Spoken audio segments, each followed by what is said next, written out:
Okay, I'm sure we're recording now, so it's ready to go. Alvaro, well, I've got you back again. Somehow I managed to convince you to come back for more, so that's always a good thing. Yeah. How's it going, by the way? How are you? Still coping with lockdown? Yes, I'm coping quite well, I guess.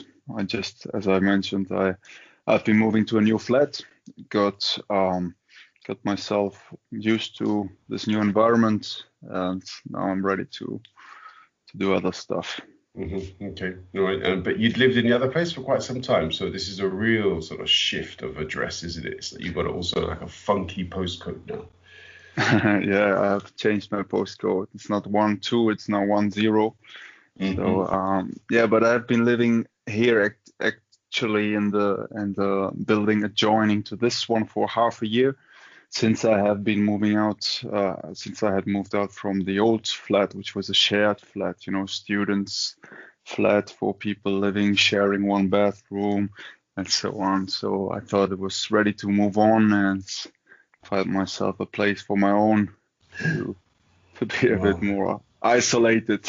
My God. Okay. I thought you'd be like a perpetual student style person, living with others and so on all your life. But okay. I've had enough flatmates, so like I think it was 20 people I've been living with the last 10 years. So I thought I've seen enough of the world because there have been Koreans and Armenians and a lot of people from other Mhm. countries.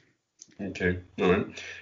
I mean, as an experience, do you think it's important that people sort of get used to sharing, just from the perspective of, I suppose, self-development, but also awareness and I guess learning to be a bit patient as well and seeing how other people live. Do you think it's a good life experience? People should Yes. generally try. Yes, definitely. I mean, I was joking now when I said I got to know the whole world, but in part, it's true that through living with people from different countries, you get to know new perspectives, new ways of seeing things, of perceiving, in fact, life, and yeah, the Korean woman had totally different new things to to talk about, and all these things are very enriching on the personal level. Mm. And yes, I think this. I mean, it's always been English, the first, the language, the common denominator, Mm. until some of the foreigners who didn't speak German in the first place started to learn German, which was also a nice thing to see how they developed how they got integrated into German society and culture through language, how you could assist them with in this task. All this is very enriching. Mm. So Yeah. it's nice. Yeah, I also think it's an important experience to have if you're considering sort of moving in with a special person, because if you're fixed in your ways, it's difficult to adapt and that Mm. kind of thing. So it's probably a good experience to Mm. know that, okay. Yes, it surely makes you more flexible also. You don't develop strange habits. You're more open to new things. You are more tolerant because you have to be tolerant when you have one bathroom to share with others. You have to coordinate things. And yes, all these things make you more flexible, more adaptable to other environments, which is, I think, definitely a positive Mm. uh, thing. I don't know if you have ever experienced living in shared flats while you were in Italy or while you were in England. If you No, have. not in the same way that you have at all. With one individual, yes, but otherwise not. And I think this is an experience that is um, important to have at least up to a certain age. Mm. I think after that it becomes more difficult. But I Yeah. mean, yeah, I can only imagine this to be the case because, like I say, I haven't done it, Yeah. and I'm only basing this assumption on the opinions of others. So. Yeah. No, at a certain time in life, you want to move on, as I did now, have your own space, maybe think about something like creating a family at some point, which you should, well, in a four people shared flat, it's kind of hard, but yes, it was a good experience for these last 10 years. Cool, cool. Yeah, so basically today it's just to talk about some issues which are either current affairs, but with a sort of view to a longer term application with regards to the principles that we will discuss. But the first one I want to say is not necessarily new, because the decision to, for example, award Qatar the World Cup was taken a number of years ago by a group of people, mostly men, I think, of whom a large number have been arrested for corruption. However, somehow the decision remains, and despite the processes involved in making the selection, despite the fact that the World Cup in 2022 has moved to the winter, the fact that over 6,500 migrant workers have died in the process of building stadia in Qatar, is it not a surprise that this, charade or this craziness hasn't been brought to an end? Yes, well, I think there are many interests involved in this, many economic interests especially. And since this decision has been taken 10 years ago, I think it was in 2010, I just read one article when you introduced the topic.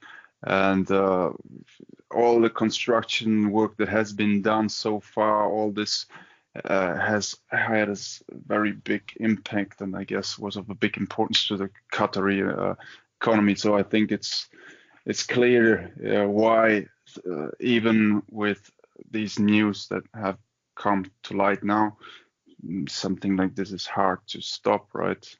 It's hard to turn back. So many, not to talk about all the advertising part and the commercial part involved regarding FIFA and how this World Cup is planned, scheduled, and probably cannot be changed to another time and space. So I think things like this will not, unfortunately, will not change much in the short run, at least. I mean, I do remember reading a few years ago an article, and I was horrified at the time that over 1,000 migrant workers have died. Yeah. So, I mean, we've since seen the death of an additional 5,000. So it makes you think, really, in the intervening period, exactly how serious, was FIFA with its monitoring of the processes that are, currently at use in Qatar. I mean, this is, who has a responsibility for this? It's terrible.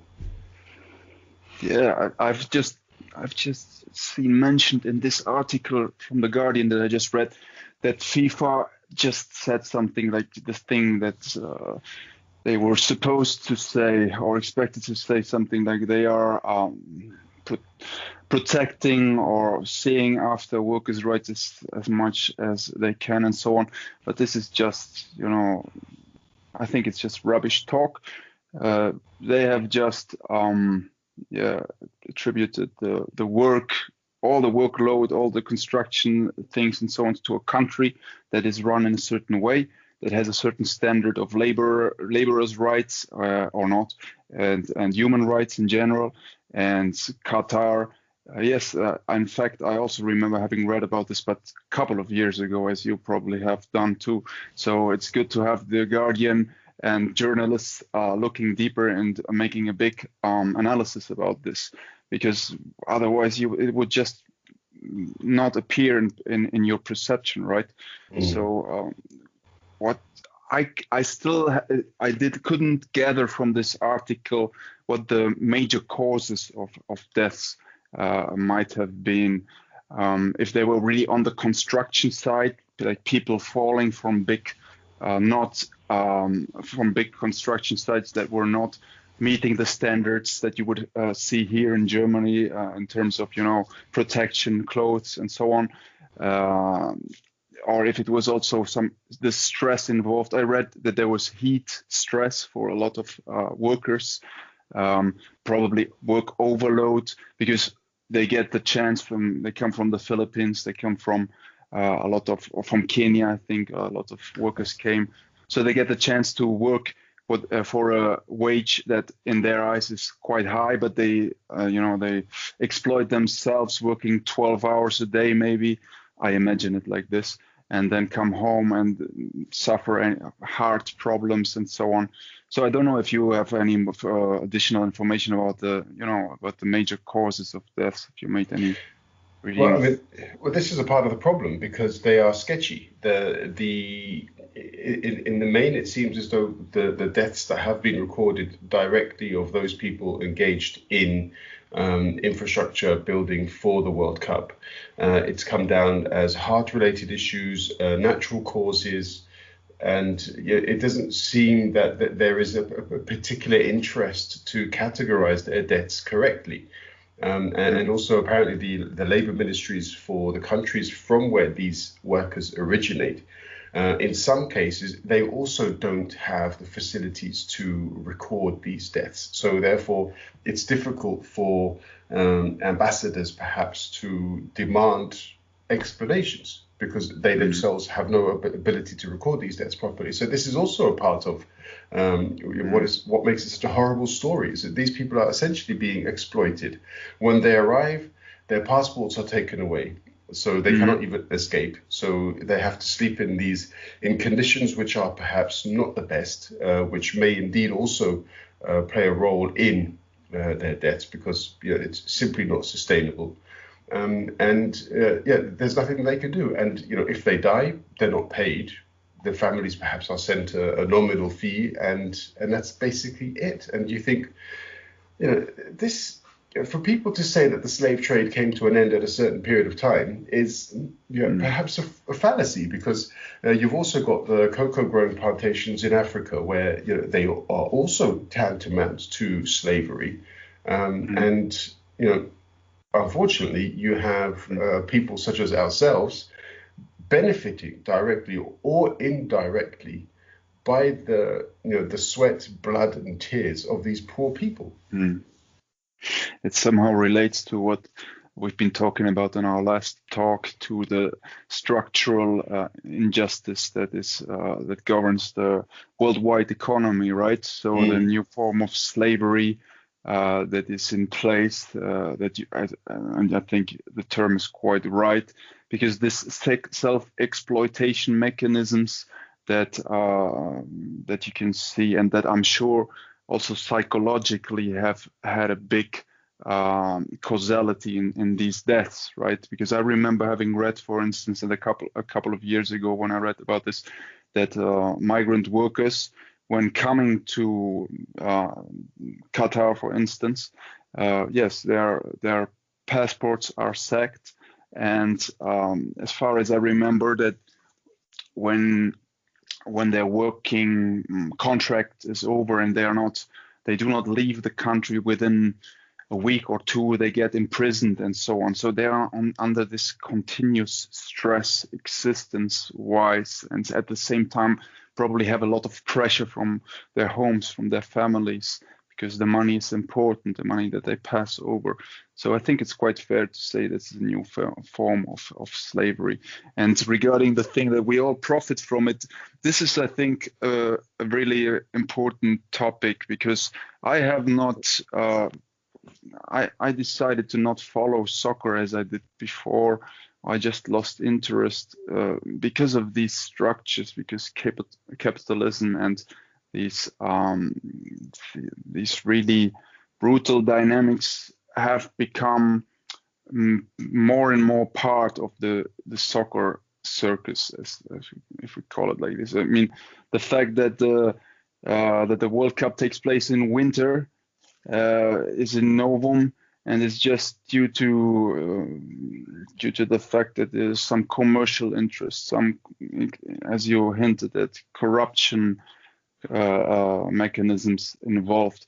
So I think, I don't know, I'm not interested in following the World Cup in 2022 to think about soccer players who earn all this money, who have this image, who who come across, or who are important personalities for a lot of fans and followers and young people, that they are just either ignorant or negligent of the fact what's happening there is, I think, something that we should not be supporting, right?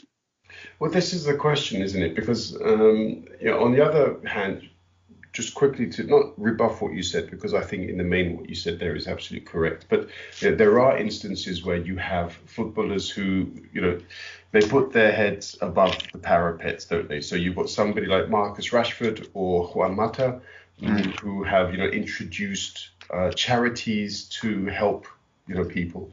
You've also got players such as, I think, Sadio Mane, who's Senegalese, if I'm not mistaken, who's done a lot for his hometown. With the, obviously he's a very wealthy young man, but on top of that, he's, he wants to give back. If you also think back to, who was the striker, the Liberian who played for AC Milan? He then went on to become president, I think, of Liberia. I forgot the name. But I'm not sure if it's from Liberia or Nigeria. I thought it was Liberia, okay. But I mean, we'll stand corrected, I guess. But there is a string of, I think Didier Drogba as well has done quite a lot. I mean, there are probably hundreds of footballers who have given something back, and I hope that they will, continue to do so. Megan Rapinoe, for example, is also very, very outspoken, and she also, I believe, contributes to Juan Mata's charity. Yes, but I know the direction you're taking. This is totally. I mean, I can understand, or it's clear that there are soccer players who are aware of some degree of injustice, and who, like Drogba, I think, and many African players who come from the slums in Africa, who know how this life looks, right? So they are aware of this and support their own home towns, and something that is quite human. The thing is that I'm not sure if many soccer players, I would say most of them, are not aware that they participate by all these commercialized structures in structural problems, or that they deepen these structural problems, and that giving something back is, of course, an act of big humanity. But I think the awareness should go so far that we should have some sports like really characters, people as we still had in the 70s, 80s, 90s, people who would even not he will not refrain from saying their stand, from saying what they think, also in terms of politics and so on. And in this case, someone who would step back and say, I'm not going to participate in 2020's World Cup because of what is happening there, because of all the corruption stuff and so on. I would wish for soccer players to come up with a strong message like this. Yeah, I have to say, with regards to this, I mean, what I did want to then go on to say was that I'm very strongly considering not watching any of the games in the Qatar World Cup. And it's not that, excuse me, Zach as an individual person will have any particularly large influence on this, but I have a feeling that there will be lots and lots of other people who also choose not to watch the games for this, or perhaps for other reasons. And I think that, if we've always heard these FIFA representatives or UEFA representatives talk about the fans, but I don't see why they don't ask the fans any of the questions with regards to their management style. Yeah, as in, who has ever had the ability to question, for example, Sepp Blatter, or Michel Platini, or even the current incumbent, who is also somebody who just sort of flies above, and outside of the reality in which most of us exist. And where is their responsibility? Where is the access of fans to these people, whom, in whose name they claim to run the game? I don't see it. So I really hope there is some kind of a movement with regards to boycotting the games. I can't see professional players doing it, because in many cases they are contractually obliged to participate. This is the thing. Yes, this is a major problem I see in today's world of soccer, professional soccer, that they bind themselves for economic interests, one must say, right? Look at what has been revealed about Lionel Messi's contract with Barcelona, how much money he gets, and how many people must be involved in this, right?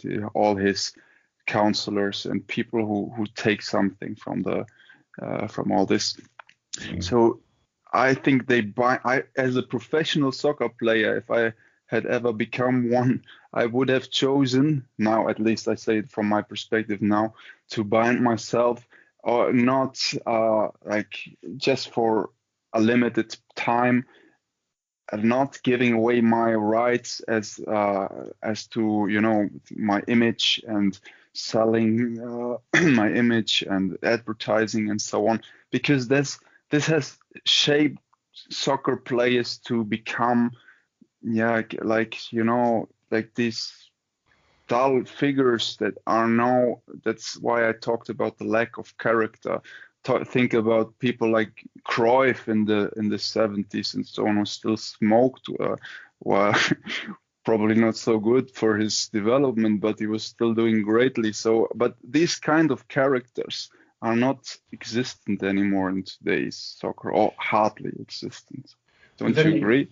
To an extent, yeah. I mean, because on the other hand, you have characters like Zlatan, who I think everybody would accept that he's a character, and yet Zlatan came out and was critical of LeBron James, who I have to say, and I still think, LeBron James uses his platform as one of the best ever basketball players in the history of the game. And when he talks about Black Lives Matter, with the passion in which he talks about it, and also the work that he does in local communities, to have these kids represented, to give them an opportunity, for them to have somebody like Zlatan Ibrahimovic turn around and be critical of that person, and saying professional sports people should not engage in politics or political debate publicly. I find that, disagreeable. Unlucky, yes, to say, because I also like him as a character who generally says what he thinks, right? Maybe he says this with regards to politics because this is a realm he doesn't know a lot about, so he can't be so authentic about it. But he played in the USA. As in, how can he? Okay, I know you're right. You're going to say, but footballers live in a bubble. But he lived in the USA. Come on, how can somebody not have heard of the Black Lives Matter movement? I mean, if you say, so, like he apparently said, that you're not supposed to be involved in any politic talks. This is something that goes way beyond politics. This is something about humanity, what happened in the United States, right? Black Lives Matter and so on. To stand up for black people's rights is something that's got nothing to do with taking a standpoint in some other political issues. This is a clear message of humanity, and I think this is what lacks in general, lacks in today's professional sports world. Let's look also not only at soccer, but the thing is, to come back to the structural problem, is that regardless of whether there are people like LeBron James or some soccer players who do this and this is just how do you say? It's just to be honest, it's a minor thing. It's like the action of some a person who has, through the structures and through maybe also through his effort, reached a certain wealth, and then is capable of distributing it. But to turn the structures into more democratic and more respectful of human rights and all these things requires some more, right? It requires some also, they have to. I think soccer players are generally not really aware of the problems of that their fans and the major population worldwide faces. So also intellectual interest should be there to understand structures like FIFA and so on.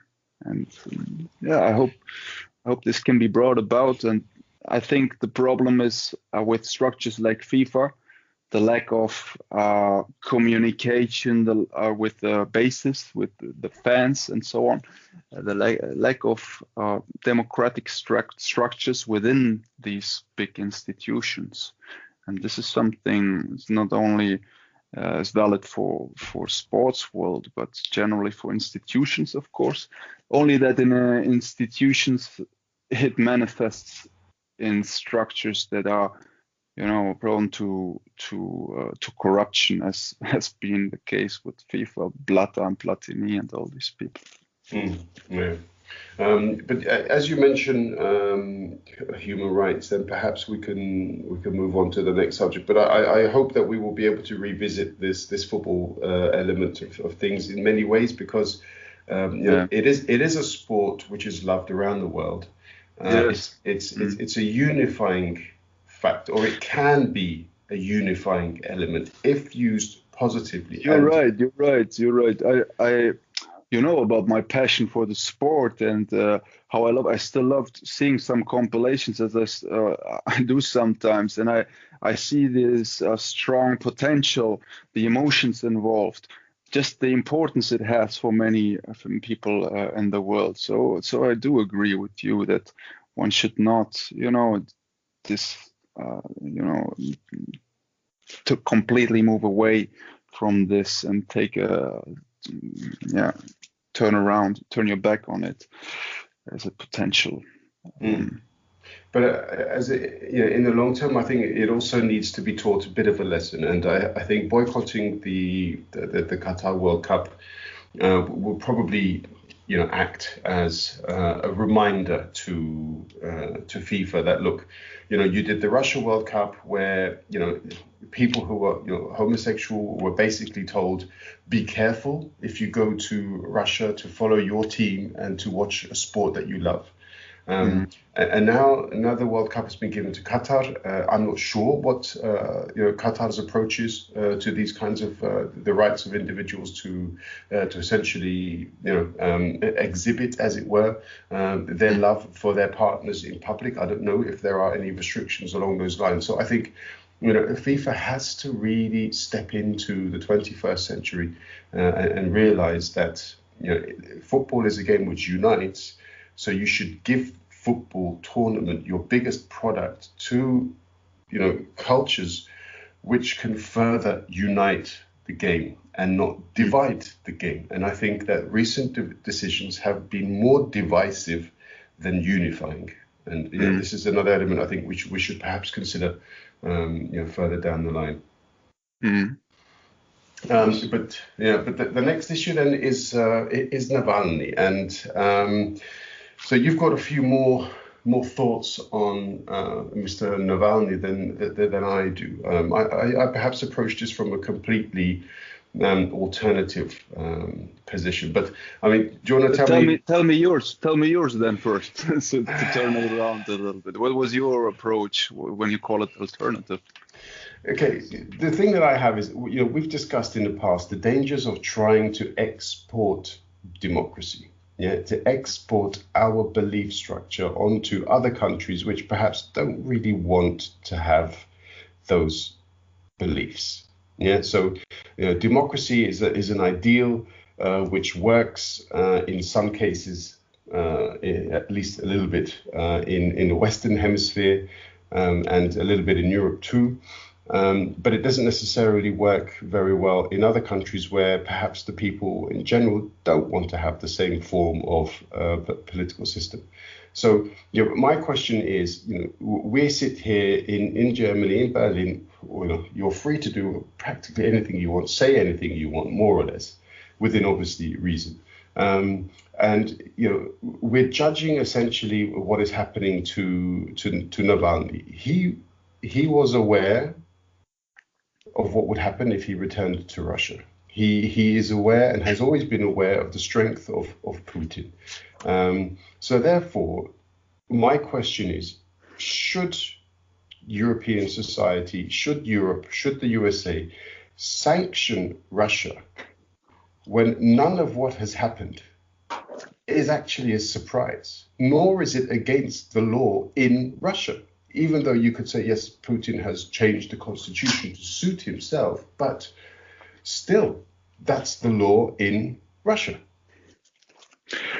Well, regarding to pick up the last thing, I have read that all the claims that have been made against him that now led him to be imprisoned on the basis of his not following up with the restrictions imposed upon him, in the aftermath of his last condemnation, of the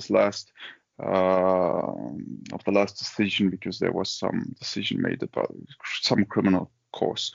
So I have read that the alleged infractions are even meeting the standards of Russian law, which probably does not have a high standard of protecting detainees laws and so on. Has just been politicized. That all the decisions were just, they were just on the paper. There was something made up in the juridical realm. You can, by extent interpretation of a certain word or certain phrase in the law, you can let enter a lot of political decisions into it. So I think this has clearly been a political decision. You cannot tell me that the infraction that they themselves accuse him of has been to say, okay, you, by going to Germany and letting yourself treat against the disease, that the poisoning, you have been infracting this and this and this restriction. This is clearly made up, I think. Another thing that's I think the alternative standpoint, or what you call, what you said as the alternative way of approaching this topic, is that to think, okay, tactically, no one can be surprised. Navalny himself should not pretend to be. I think he's not at all surprised of what has happened. He's faced this and knew that this could and probably would happen. But this doesn't lessen the wrongfulness of a decision, the wrongfulness of a corrupt state, as Russia clearly seems to be, to act along these lines, right? You cannot say because this doesn't come as a surprise, we should not condemn it. We know already how low the standard is in Russia or in China. Why should we condemn anything?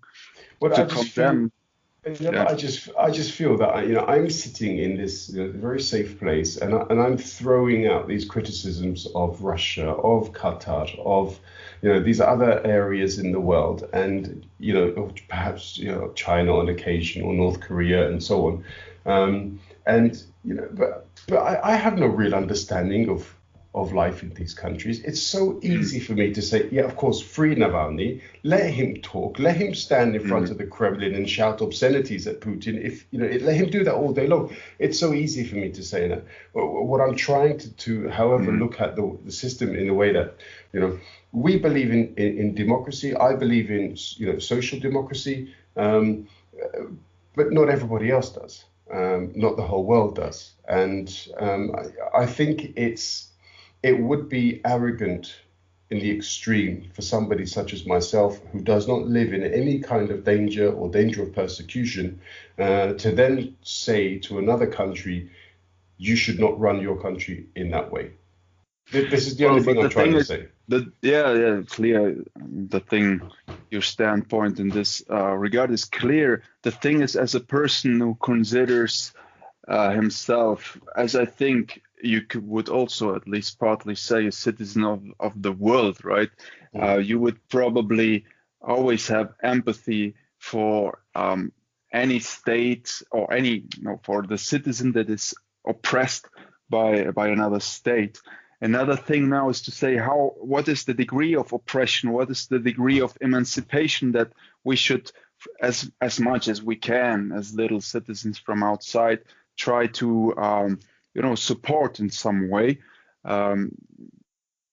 This is something that requires, of course, let's say a certain in-depth reading about Russia, taking in some media, also maybe the Russian state media, in order to get a clearer image, but also gathering from the fact that from all these protests and demonstrations that have taken place, that there seems to be a major upheaval, a major opposition against Putin, as also some Russian friends have clearly confirmed to me, who know exactly how. Well, let's not say exactly, but who know basically how this country is run.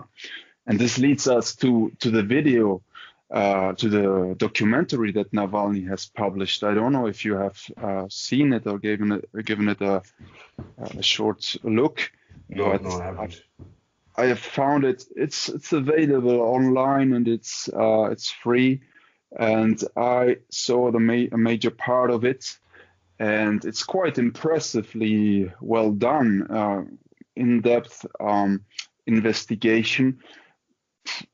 I did not double check all the proofs that he talks about, but it's really well done, and it suggests, a corruption and a degree of corruption in which Putin himself is involved that is, it's unprecedented. And this is why, this is also tactically a bit what Navalny had thought when going to Russia, knowing that he might be imprisoned, at the same time releasing this documentary to cause some, upheaval in the Russian population. It clearly shows how things are in Russia, that this, regardless of how much truth is in this documentary, okay, I think it's well done and it's quite plausible what he says, but it clearly shows, it's a clear sign that there must be something into it, that so many Russians have taken to the streets after this, and so many have watched it. You know how many? I think 2 weeks after releasing this documentary, it is said to have been watched 100 million times. Not necessarily by Russians, though, or is it in? Not necessarily by Russians, though. I think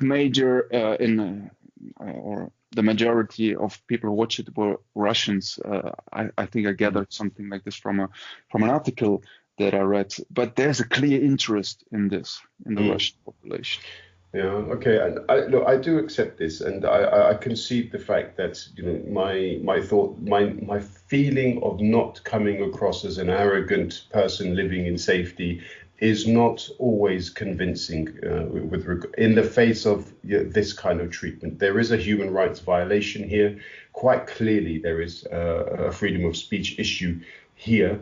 As well as a certain corruption with regards to elections, because obviously by getting rid of one of your main opponents, there is a far greater possibility that Putin will be re-elected in any upcoming election that may take place. Of course, I have to concede these facts. I do say in this case you are correct. Yeah, however, we do also have demonstrations in Germany. We have demonstrations in the UK. We have demonstrations in the USA, violent demonstrations on occasion, or demonstrations which were peaceful, but which were then essentially demonstrations were taken hostage by other right-wing forces to make it seem violent. So all of these different variations occur also in democratic countries. So it's difficult to simply formulate an opinion based upon sort of mass, not hysteria, but discontent or malcontent with regards to any particular government. Yes, sure. That's why I said that it's definitely necessary to take a more to articulate exactly what is your criticism and what you would like to support in terms of Navalny, in terms of the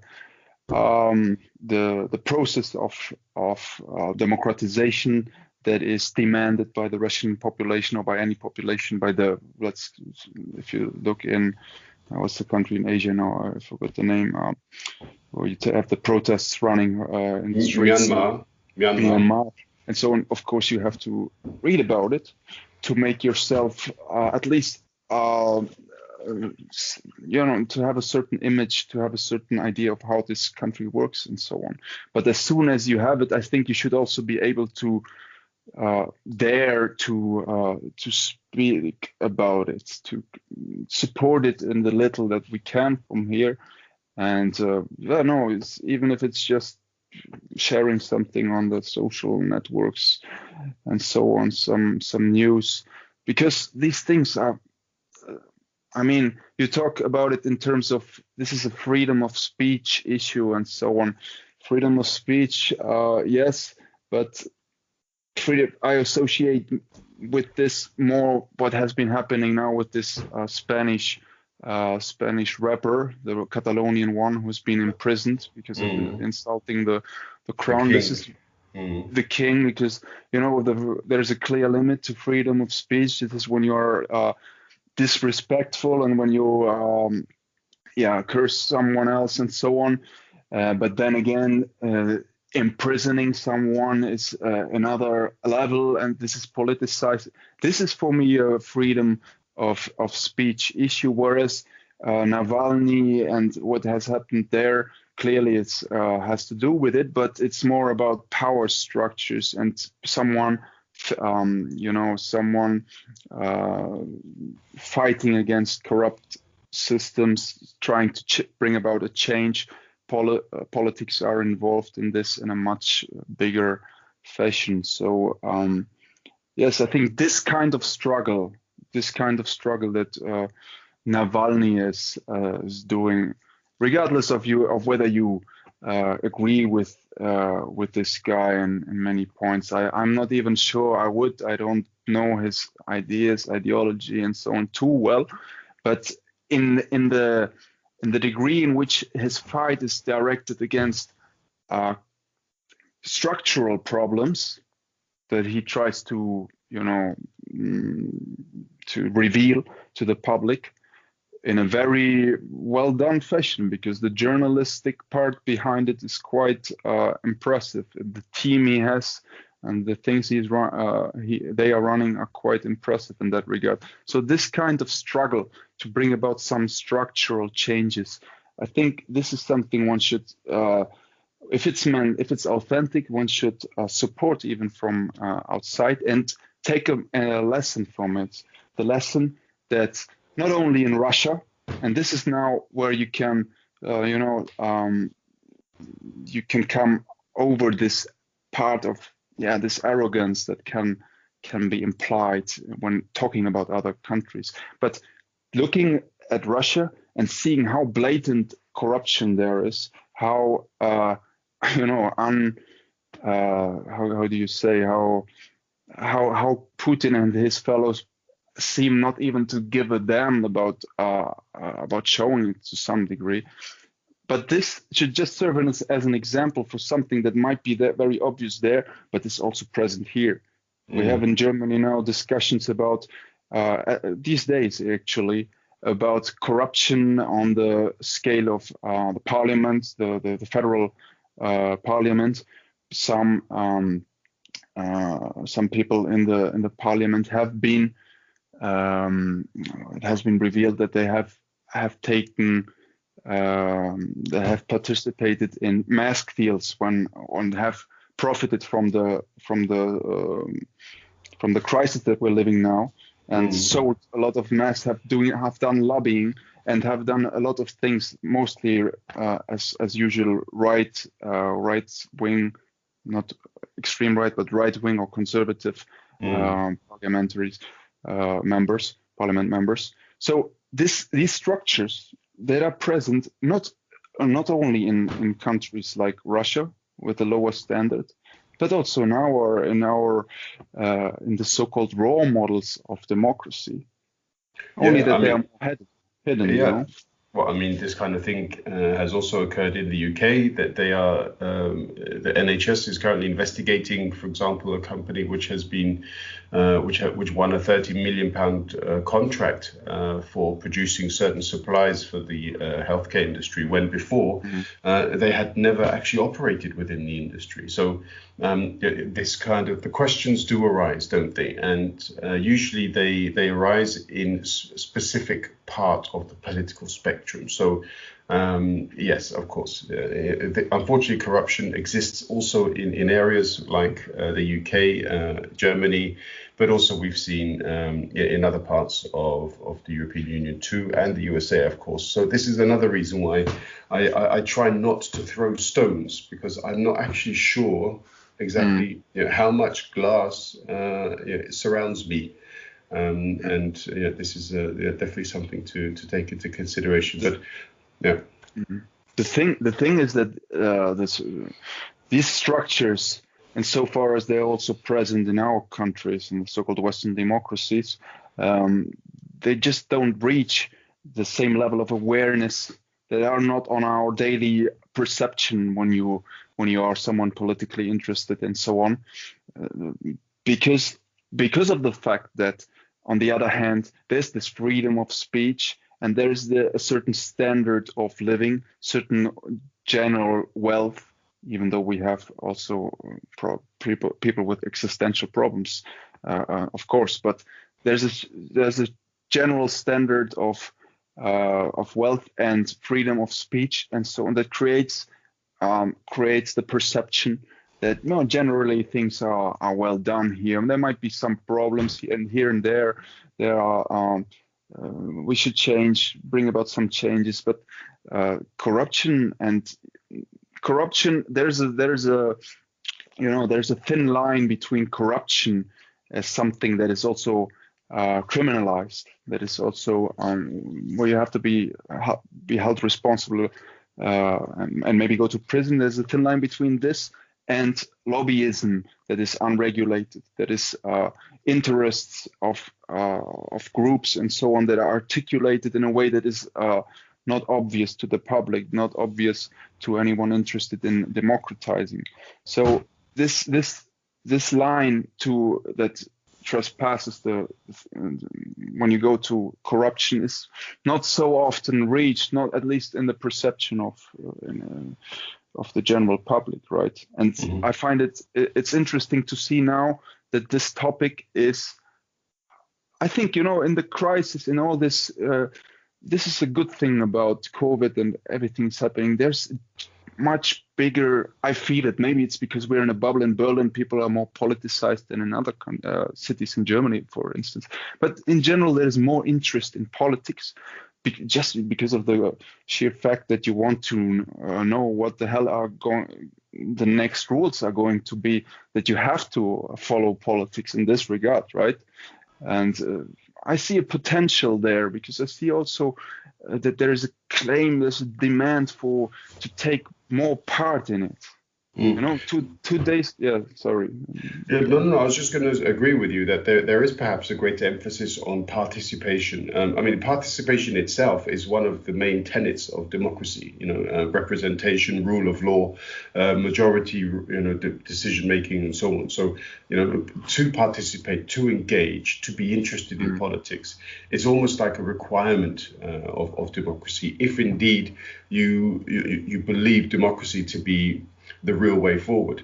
And in fact, for democracy to be completely, shall we say, functional, you need to have a demanding public.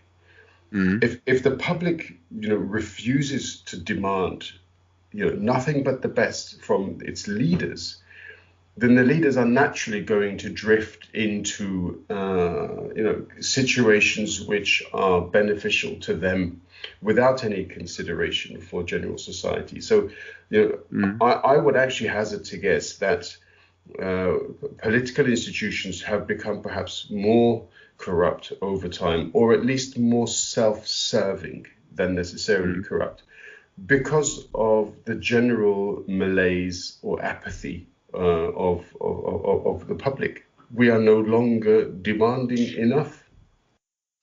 Yes, and I would like to relate it somehow to the topic. Let's say that we started in our first, or at least in our second talk, the general historic strive for more democracy, because to pick up on what you just said, some apathy, some lack of interest in politics. I see the same. That's why I see why I say I see a potential for change, because I see that there has actually been a change in regards to the interest people take, to the degree to which they want to engage, at least for now, in informing themselves about what's going on in the political sphere, right? So with regards to the last decades, you could say, okay, the representative democracy as developed after Second World War, let's take this point in time, has had momentum, has created its wealth, especially in the 80s and 90s and so on. And until the financial crisis, they had, at least from my environment, and I think I can say this a bit in general about Germany at least, there hasn't been this particular strong interest in politics as there might have been still in the 60s and 70s when there was much more going on the scene. So there was an apathy, and there was a maybe, how would you say, people were just lured, they were lulled by consumerism, by the standard that had of wealth that had been created, and more or less content they seemed on the surface. Okay, and I think now the potential is, and what I'm observing now is that, okay, now people are trying to get better informed about what is happening, but of course, in an idealistic sense, this will not be enough. This is just a step to ask to be informed, to be properly informed, and to see how the structures work, how decisions are taken, and then maybe ideally to get engaged also actively, to not see 20 people as 2 days ago. I thought about it, 2 days ago, 20 people met in Germany to decide which rules to take. Rules that were going to be valid and will be valid for 80 million people. You can say, yeah, but at least this, because in the process running up to this, in the preface of this discussion of these 20 people, a lot of interests and so on have been articulated to them. They take it into account, and then they take into account the regional things, the economy here, the Bavaria takes more into account this, and so on. There's some degree of participation, but in the end, 20 people decide, and this is still a lack of democracy, don't you think? Yeah, I think there. I mean, you do mention representative democracy. So there were elections a certain number 4 years ago, I think, and so these people were elected, and the election this year in September will be the best opinion poll indicator of satisfaction with regards to the government for how well they performed. So I mean these. Criticisms, shall we say, are ongoing. I understand what you mean, but it also brings us on to this last topic. And when you say that 20 people made a decision for 80 million people, the European Commission is proposing a policy which will influence the lives of 500 million people. This digital green pass, and yeah, I put it to you. Do you think this is an additional layer of privilege? Well, as I said, this is a thing that I've just recently come across, the idea of the digital pass, but it goes in line with a discussion that has been going on here for a while now, since we know that vaccination might and will hopefully bring about more freedom for all of us, right? That in the process leading up to the point in which we all can be called immune to the to corona, that there will be a period, of course, in which some people will have been vaccinated and so on, and as soon as we know that they are not carriers or potential carriers of the virus, nonetheless, notwithstanding their vaccination, of course, the topic comes up: should they, should they have some privileges? Should they have more liberties? And in this line goes the discussion, the policy proposal by the Commission now, to allow for a certain degree of traveling for those who can prove, okay, I've been vaccinated, or I've had it, I'm immune, I've had tests, and so on. How do you see this? Yeah, I'm uncertain, because I also want to reach a situation where everybody can travel. I'm not the biggest traveler in Europe, by the way. So for me, if I have to stay another 2 years only in Germany, then I will accept that. I mean, Germany's big enough for me to travel around anyway. But there are, luckily, I suppose, for the tourism industry, millions and millions of people who are nothing like me at all, and they want to travel, they want to see the world, and it's not for me to judge that choice. However, what I would say is that my concern is not for the people who will be vaccinated. And by the way, if I'm offered the vaccine, I will take it. And if they say to me, all right, now you have access to this digital pass, please download it or get the app or whatever, I will do so. However, I do believe that there are some people with legitimate concerns. So this would include people who are allergic to any vaccine. This would include pregnant women who have been advised perhaps it's not best for them to take the vaccine.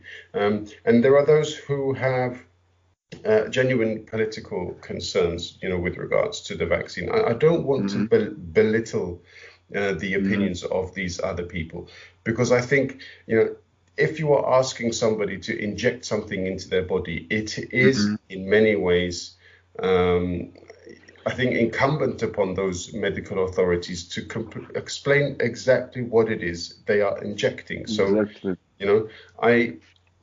we've had this recent issue with AstraZeneca, and the government in Germany has said, no, it's okay now to inject or to vaccinate people over 65. Okay, fine. But why was there an initial concern? Was it simply because the case study group was not big enough? Is there something else that should be considered? I mean, there are these crazy theories about Bill Gates and I don't know what, and microchips. I don't buy into any of that. However, if people have a genuine concern, then put it out there. Let's see what the problem is. Yes, I think I haven't taken a final stand in this, because it's really a sensitive topic. Because of course, the fact that something like a digital green pass or anything the like could be implemented could also bring about a new degree of freedom is positive for itself. The thing is that it can work as a de facto vaccination obligation, which should never be a kind of policy to pursue because of the things you said, right? It's a sensitive thing to put something into your body.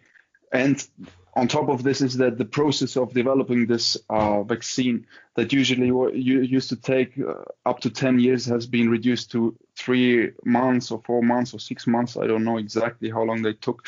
And I think it's quite understandable that people have a certain skepticism and some distrust in this, more so when vaccinations in the past used to put into your body a bit of the disease itself, right, of the virus itself. Now it works in a different way, but no one really gets, or still I don't get it at least, how this RNA thing works exactly and what the risk may. I think it's a question of trust, the trust that you should have, or hopefully people can develop in the institutions that put their stamp on it and say this is good and so on. It's a question of trust, and you cannot force people to trust. You cannot do it by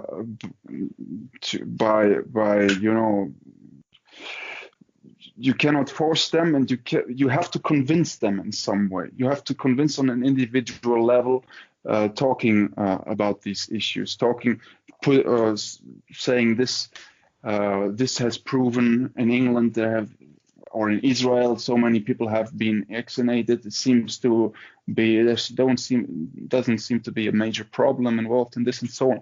This is the way one can discuss about it and hopefully convince people. But the thing is, the privilege discussion is complicated, right?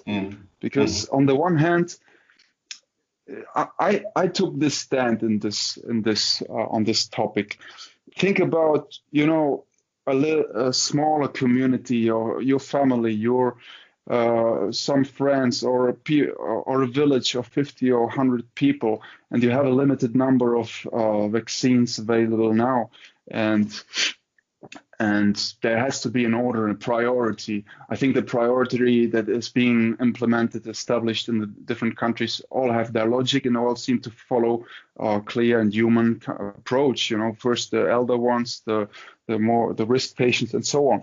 But then coming back to this example, this village, let's say, of 100 people, and if I know everyone and so on, and there's an order of how vaccinations are being implemented, and the 10 first people to get it, now we know they are immune, and suppose we know they do not pass on this disease.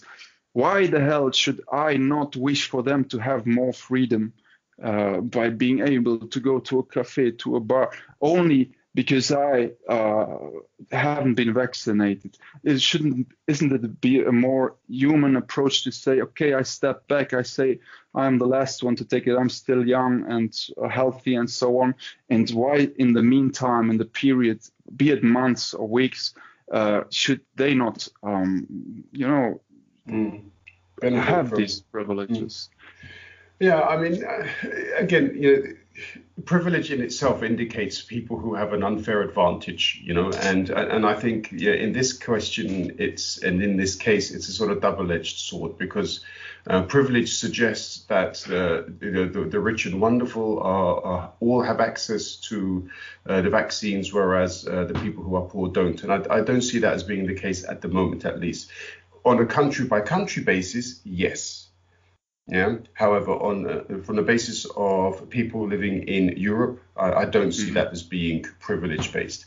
But one of the reasons why I wanted to introduce the question was that should people see the fact that if they themselves choose not to have a vaccine, that they should then take a step back and not risk infecting those who have. Mm. This is the major problem, the sensitive topic involved. Because if everyone was willing to take the vaccine and it was just a matter of time and order of things, prioritizing and so on, then I think it would be easier to convince people and say, look, let's have them enjoy these people who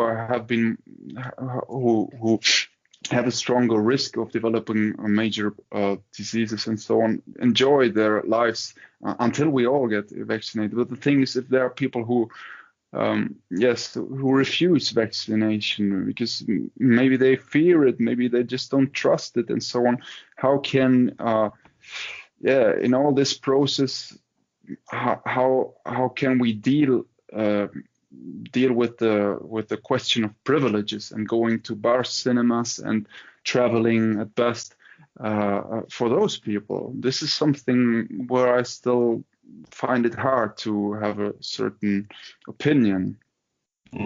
I think for this reason we need to see the proposal. We need to see the details that are contained within it. We need to see what this means for people who are pregnant, who are allergic to vaccinations.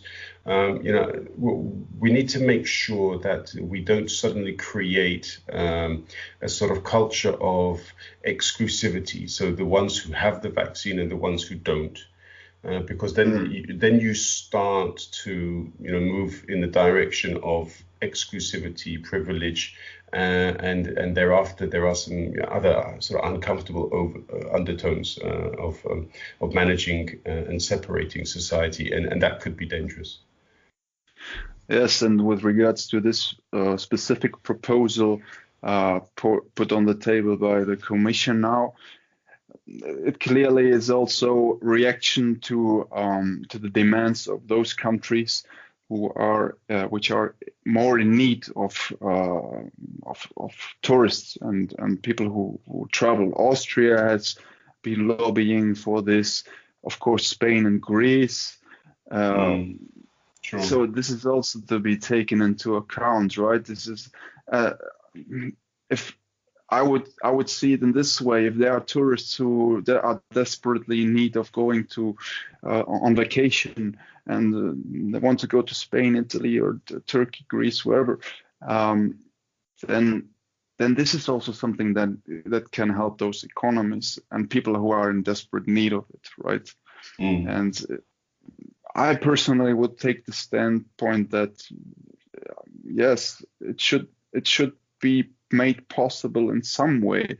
Only, as you said, one should definitely look at the details and how the proposal has been written and what exceptions may have been.